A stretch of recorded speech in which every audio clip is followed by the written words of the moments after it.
របៀបដោះគ្រឿងប្ដូរថ្មតិចណូ 10C Spark 10C វាខូចថ្មបើកទៅចេញតិចណូហើយវាលុតទៅវិញ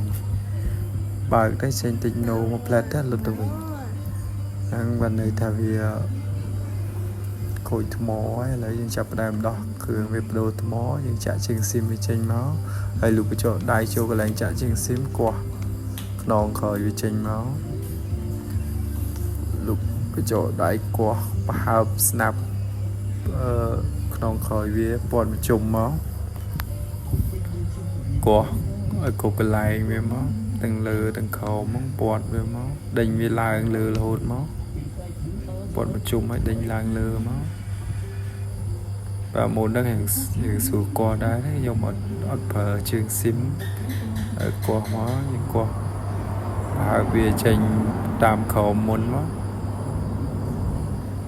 ហើយមើលទៅវាស្អិតកន្លែងកាមេរ៉ាយើងបាញ់ទឹកលាយកៅបន្តិចទៀតទៅឥឡូវនេះចេញមកហើយស្រួលនៅក្នុងក្រោយវាស្រួលគាស់ដែរគាស់តាមមួយផ្លែតដែរហើយគាស់ហើយយើងថ្នមវាគីឡូម៉ែត្រខ្លាចដាច់ខ្សែស្កែនយ៉ាវដៃវាឥឡូវយើងចាប់ផ្ដើមដកខ្ចៅវាចេញទៅដកខ្ចៅវាចេញខាងលើហ្នឹងទៅនឹងដោះទៅខាងលើបានដែរខាងលើហ្នឹងយើងត្រូវដោះខ្ចៅចេញអស់មកពេលដោះខ្ចៅចេញហើយយើងគាស់ផ្ទះជ័រនេះចេញមកផ្ទះទៀតមកហើយយើងឆ្កឹះស្កែនខ្ចៅដៃចេញដែរមកតទៅទៀតយើងឆ្កឹះជើងថ្មចេញហើយយើងហៅតំណប់ជើងស៊ីមមួយមកសម្រាប់ឆ្កឹះថ្មគាស់វាចេញឥឡូវនេះយើងហៅបានតំណប់ស៊ីមហើយយើងមើលតម្រង់វាទៅគាស់ខាងណាស្រួលគាស់យើងចាក់ក្នុងទៅ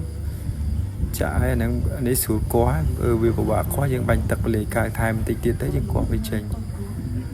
ហើយកុំឲ្យវាប៉ះពាល់ដល់ខ្សែក្រង់គាស់ហ្នឹងទៅប្រយ័ត្នប្រយែងផងពេលគាស់ថ្មហ្នឹងឥឡូវគាស់ថ្មបានហើយយកថ្មថ្មីបណ្ដាក់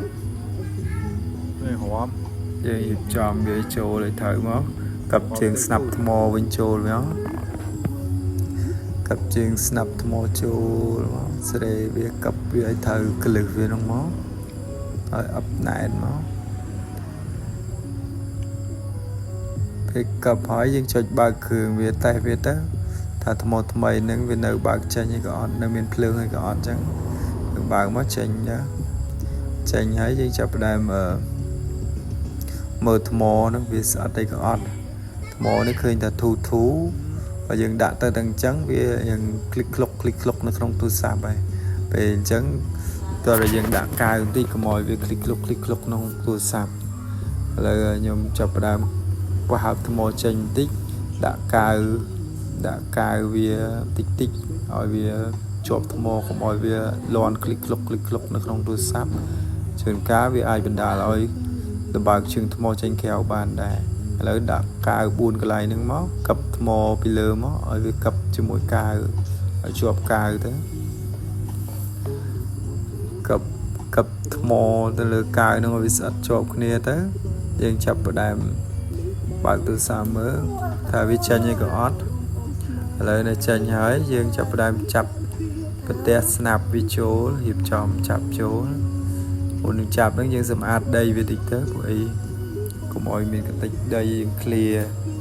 វាឲ្យស្អាតមុននឹងដាក់ចូល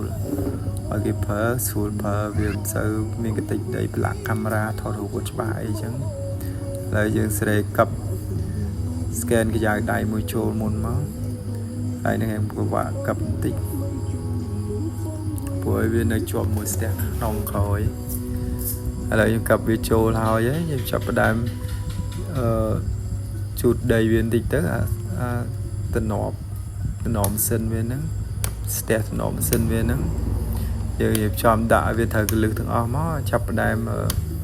ចាប់ខ្ចៅចូលទៅចាប់ខ្ចៅចូលមកវិញមក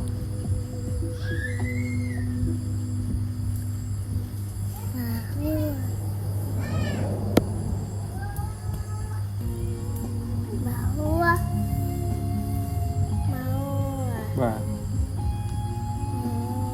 បាទធ្វើវីដេអូសិនលេងមើលហើយបន្តទៀតយើងកាប់ក្នុងក្រោយចូលទៅហើយចុចតែវាសាមើលបិទបើកវាមើលវាដើរចេញអត់ចេញធម្មតានៅឥ